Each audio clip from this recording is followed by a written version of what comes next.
शांति। 7 अगस्त 2023 साकार मुरली। मीठे बच्चे याद की लंबी सीढ़ी पर तब चढ़ सकेंगे जबकि बाप से सच्ची प्रीत होगी। याद की दौड़ी से ही विजय माला में आएंगे। प्रश्न, एक बाप से सच्ची प्रीत है तो उसकी निशानी क्या दिखाई देगी? उत्तर, अगर सच्ची प्रीत एक बाप से है तो पुरानी दुनिया, पुराने शरीर से प्यार खत्म हो जाएगा। जीते जी मर जाना ही प्रीत की निशानी है। बाप के सिवाय किसी से भी प्यार ना हो, बुद्धि में रहे, अब घर जाना है, यह हमारा अंतिम जन्म है। बाबा कहते, बच्चे तुमने 84 जन्म का खेल पूरा किया, अब सब कुछ भूल मुझे याद करो तो मैं तुम्हें साथ ले जाऊंगा। गीत बनवारी रे। ओम शांति। मीठे मीठे सिकिलदे बच्चों ने ये गीत सुना कि यह है झूठी दुनिया। झूठ खंड भारत के लिए कहा जाता है। हर एक को अपने अपने वर्क प्लेस का ख्याल रहता है। अभी बच्चे कहते हैं हमारा इस झूठ खंड से कोई ताल्लुक नहीं, क्योंकि इसमें तो बहुत दुख है। अभी तो सुख का नाम निशान नहीं है। झूठ खंड की आयु अब बहुत थोड़ी रही है। ये अंतिम जन्म है। इसको झूठ खंड मृत्यु लोक कहा जाता है। वह है अमर लोक। मृत्यु लोक में काल खा जाता है, फिर पुनर्जन्म झूठी दुनिया में ही लेते हैं। बच्चे जानते हैं कि अब हमने 84 जन्म पूरे किए, अब हमारा इस दुनिया से कोई वास्ता नहीं। बाबा आए हैं लेने के लिए, तो इस पुरानी दुनिया से हमारा कोई ताल्लुक नहीं। तुम्हारी बाप से प्रीत जुटी है तो वर्षा भी तुमको मिलता है। बाकी यादव कौरव की है विपरीत बुद्धि, अर्थात बाप को जानते ही नहीं। अभी तुम बच्चों की एक बाप के साथ ही प्रीत बुद्धि है। बाप कहते हैं कि गृहस्थ व्यवहार में बल रहो, बाप को याद करो। अभी सब एक्टर्स का पार्ट पूरा होता है, सबके शरीर छूटने हैं, सबको वापस घर ले जाना है। मनुष्य मरना नहीं चाहते हैं। तुम तो जीते जी मर चुके हो। इस दुनिया में कोई से प्यार नहीं, इस शरीर से भी प्यार नहीं। आत्मा को रोशनी मिली है। हम बाप के बच्चे हैं। हमारे 84 जन्म अब पूरे हुए। अब खेल पूरा हुआ। हम सो देवता थे, फिर क्षत्रिय, वैश्य, शूद्र बने। अब हम फिर ब्राह्मण बने हैं। ये चक्र पूरा याद रखना है। आत्मा कहती है कि बरोबर पुनर्जन्म लेते लेते अभी ये अंतिम जन्म है। बाप आया है लेने के लिए।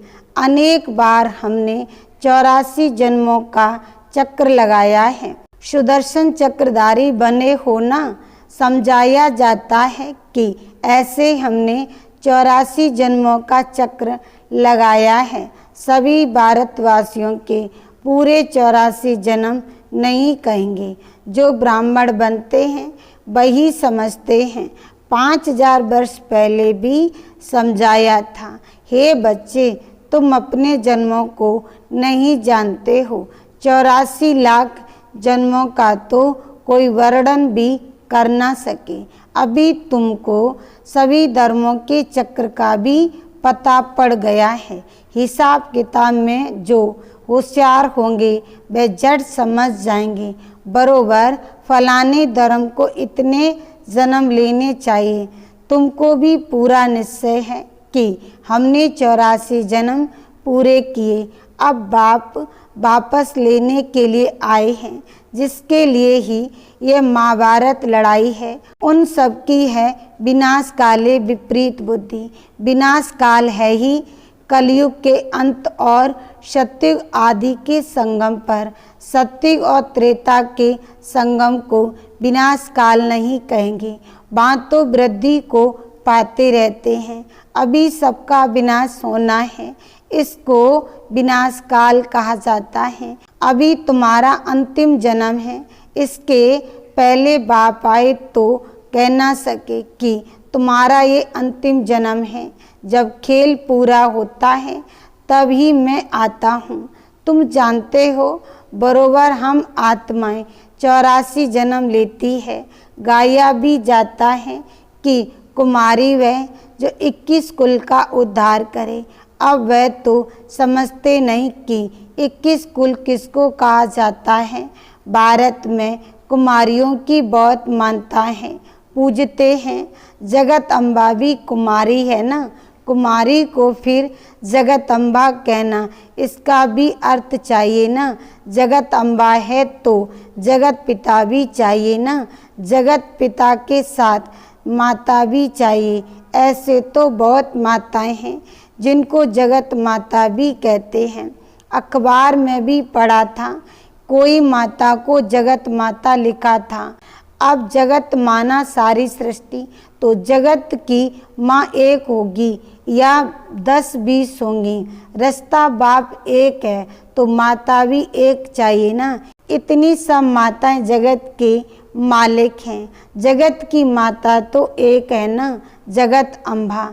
तो अभी तुम बच्चों की प्रीत है एक से बाबा से। तुम्हारे में भी नंबरवार पुरुषार्थ अनुसार हैं जिनकी पूरी प्रीत है। सजनी की एक साजन से, बच्चों की एक बाप से प्रीत होनी चाहिए और सबसे प्रीत तोड़नी पड़े। नष्टो मोहा बनना है, पुरानी दुनिया से मोह नष्ट। जैसे पुराना घर होता है तो बाप नया बनाते हैं। जब नया बन जाता है तो उसमें बैठे पुराने को खलास कर देते हैं। बाप कहते हैं मैं तुम्हारे लिए स्वर्ग नई दुनिया रचता हूँ। नई दुनिया में नई दिल्ली है, यही जमुना का कंटा है जहाँ तुम राज करते हो। तुम जानते हो भक्ति का बहुत बड़ा विस्तार है, ज्ञान तो बिल्कुल थोड़ा है। 1 सेकंड का बीज को जानने से सारा झाड़ आ जाता है। भिन्न भिन्न वैरायटी धर्मों का झाड़ है, मुख्य फाउंडेशन है देवी देवता धर्म। आधा कल्प में सिवाय एक धर्म के और कोई धर्म है नहीं। बाकी आधा कल्प में देखो कितने धर्मों की स्थापना होती है। कहा जाता है कि परम पिता परमात्मा ब्रह्मा मुख द्वारा देवता धर्म और क्षत्रिय धर्म की स्थापना करते हैं। सो तो देखते हो ब्राह्मण तो तुम हो ही, तुम्हारे में ही कोई सूर्यवंशी कोई चंद्रवंशी बनने वाले हैं। ऊंचते ऊंचे ब्राह्मण धर्म, भारतवासी अपने धर्म को ही नहीं जानते हैं। कहा जाता है कि रिलीजन इज माइट। अभी बाप धर्म स्थापन करते हैं तो तुम बाप से कितनी ताकत लेते हो। बाप का बनने से गोया सर्वशक्तिमान बाप ही बच्चों को योग से शक्तिवान बनाते हैं। बाप है कितना गुप्त, उनको अपना शरीर है ही नहीं। सर्वशक्तिमान कहा जाता है तो जरूर शक्ति देंगे ना। तुम्हारा नाम ही है शिव शक्तियाँ, शिव से शक्ति लेने वाली हो, नरक को स्वर्ग बनाती हो। ये तुमको बल मिलता है, योग बल से तुम रावण पर जीत पाती हो। तो तुम्हारी अब सर्वशक्तिमान बाप से प्रीत है। नंबरवार पुरुषार्थ अनुसार बहुत विपरीत बुद्धि भी है क्योंकि याद नहीं करते हैं। बहुत प्रीत उन्हों की है जो बहुत याद करते हैं। थोड़ी प्रीत है तो समझो याद नहीं करते। कहते हैं क्या करें, घड़ी घड़ी भूल जाते हैं। अरे साजन को तुम याद नहीं कर सकते हो। बाप जिससे स्वर्ग का वर्षा मिलता है, ऐसे बाप को याद नहीं कर सकते हो। कारण बताओ। बच्चा कहे बाप को याद नहीं कर सकता हूँ। अरे फिर वर्षा कैसे मिलेगा। जितना बाप को याद करते हो उतनी शक्ति मिलती है। ऐसे नहीं कि शिव बाबा को भी याद करो और साथ साथ काला मुंह भी करते रहो, फिर राज बाग मिल ना सके। कहते हैं बाबा हम भूल जाते हैं, मुरझा जाते हैं। बाबा कहे अरे तुम ईश्वर की संतान बने हो, तुमको तो बहुत नशा चढ़ना चाहिए। ऐसे बाप को तो निरंतर याद करना चाहिए, प्रीत बुद्धि बनना चाहिए। शिव बाबा से प्रीत नहीं तो ब्रह्मा से भी नहीं होगी। वह ऐसे ही सबसे लड़ते झगड़ते रहेंगे। योग ही नहीं तो वर्षा कैसे ले सकते। गौडलिए बुलबुल नहीं बन सकते, बुलबुल बनना चाहिए ना। बाबा के पास गौडलिए बुलबुल हैं, मैनाई भी हैं तो तोते भी हैं, कोई कावर भी हैं, सबसे लड़ते झगड़ते हैं। कोई फिर कबूतर भी हैं, वह आवाज़ नहीं कर सकते। बगीचे में भिन्न भिन्न प्रकार के फूल होते हैं। हर एक अपने से पूछे कि मैं कौन सा फूल हूँ, गुलाब का हूँ बा रूए गुलाब हूँ। मैं मम्मा बाबा जैसी सर्विस करता हूँ। क्या हम श्री नारायण को बा श्री लक्ष्मी को बर सकता हूँ। ऐसा अपने से पूछना है कि मैं कितना बाप को याद करता हूँ, कितनी सेवा करता हूँ। बाप से तो जरूर वर्षा मिलना है। निराकार परम पिता परमात्मा भारत में आए हैं, जरूर भारत को स्वर्ग बनाया होगा। जरूर शिव बाबा आए तब तो सत्युग बनाए ना। शिव की जयंती मनाते हैं, फिर शिव की जयंती मनाते हैं। शिव का भी बर्थ प्लेस है तो श्री कृष्ण का भी बर्थ प्लेस है। श्री कृष्ण की जयंती तो बड़े धूमधाम से मनाते हैं। अभी तो शिव जयंती की छुट्टियां भी नहीं करते। अंधेरी नगरी है ना, यहाँ पर है ही प्रजा का प्रजा पर राज। होना चाहिए राजा रानी का राज। वह तो ड्रामा अनुसार है ही नहीं। तुम जानते हो कि भारत पवित्र राजस्थान हो जाएगा तो उन्हों को भी जगाना है। फिर से दैवी राजस्थान स्थापन होता है। अभी आसुरीय राजस्थान हो गया है। पहले भारतवासी पवित्र थे, अभी तो अपवित्र बने हैं। तब तो लोग उन्हों की पूजा करते हैं। अभी तो नो राजस्थान तुम चिट्ठी लिख सकते हो अथवा अखबार में भी डाल सकते हो कि भारत 5000 वर्ष पहले दैवी राजस्थान था, अभी नहीं है। तुम हो ईश्वरीय भाई बहन, तुम हो बहुत थोड़े।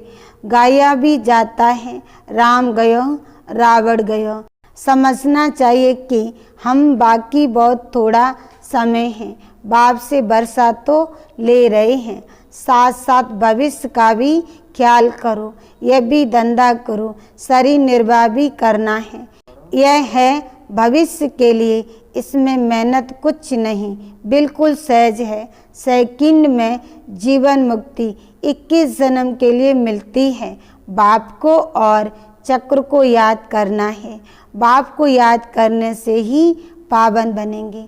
पतित कोई जा ना सके, बहुत सजाएं खानी पड़ेंगी। तो विनाश काल अभी है। यादव और कौरवों की है विपरीत बुद्धि, पांडवों की थी प्रीत बुद्धि, जिनकी ही विजय हुई। अभी वही समय है। बाप समझाते हैं सिर्फ यह याद करो कि अब वापस जाना है, बाकी थोड़ा समय है। नाटक पूरा होता है। गृहस्थ व्यवहार में रहते सिर्फ बाबा को याद करना है। याद की ही लंबी सीढ़ी है। रुद्रमाला बननी है, फिर इनाम मिलेगा। राजभाग्य पाना है, उसके लिए विचार सागर मंथन करना है। यह है बुद्धि योग की यात्रा।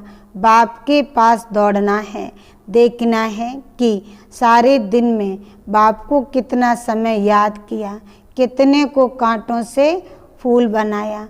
प्रजा नहीं बनाएंगे तो किस पर राज करेंगे। इसलिए पहले 8 मुख्य बनते हैं, फिर 108, फिर 16,108 हो जाते हैं। विवेक भी कहता है ये तो जरूर है, वृद्धि तो होती रहेगी, राजधानी वृद्धि को पाती रहेगी, अभी भी ढेर लाखों आएंगे। बुद्धि में ये पक्का याद रखो, अभी हमको घर जाना है।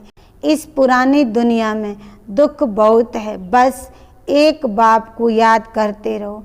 बड़ी लंबी यात्रा है, पिछाड़ी में आने वाले इतना ऊंच पद पा ना सके, कितनी मेहनत करनी पड़ती है, कर्म भोग कितना चलता है, फिर पिछाड़ी में आने वाले इतनी मेहनत कैसे कर सकते हैं जो विक्रम विनाश हो जाए। जनक भी त्रेता में चला गया, सूर्यवंशी राजा बन ना सका। राजा था, सिलेंडर भी हुआ, परंतु टू लेट आया तो चंद्रवंशी में चला गया। इन बातों को ब्राह्मण ही समझ सकते हैं, शूद्र तो समझ ना सके। हाँ, कईयों को प्यूटी अच्छी लगती है, परंतु प्यूटी में रहकर भी दिखाई ना। सन्यासियों के फॉलोअर्स कहलाते हैं, खुद तो पवित्र बनते नहीं तो फॉलोअर्स कैसे हुए? यह भी झूठ हुआ ना। कोई भी सत्संग में एम ऑब्जेक्ट होती नहीं। कितनी ढेर सत्संग हैं, यह तो बाप ही आकर मनुष्य देवता बनाते हैं। विश्व का मालिक तुम बनते हो एक शिव बाबा की याद से। बाप को याद ही नहीं करेंगे तो वर्षा कैसे मिलेगा? यह तो तुम्हारा काम है, पुरुषार्थ कर निरंतर याद करना। निरंतर याद रहे वह अवस्था अंत में होगी, अभी नहीं है। पिछाड़ी में 8 ही बिन करते हैं, याद करते करते सबसे पहले जाते हैं। अच्छा, मीठी मीठे सिकिलदे बच्चों प्रति माता पिता बाप दादा का याद प्यार और गुड मॉर्निंग। रूहानी बाप की रूहानी बच्चों को नमस्ते। धारणा के लिए मुख्य सार। पहला पॉइंट, विनाश काल का समय है, इसलिए देहधारियों से प्रीत तोड़ एक बाप से सच्ची प्रीत रखनी है।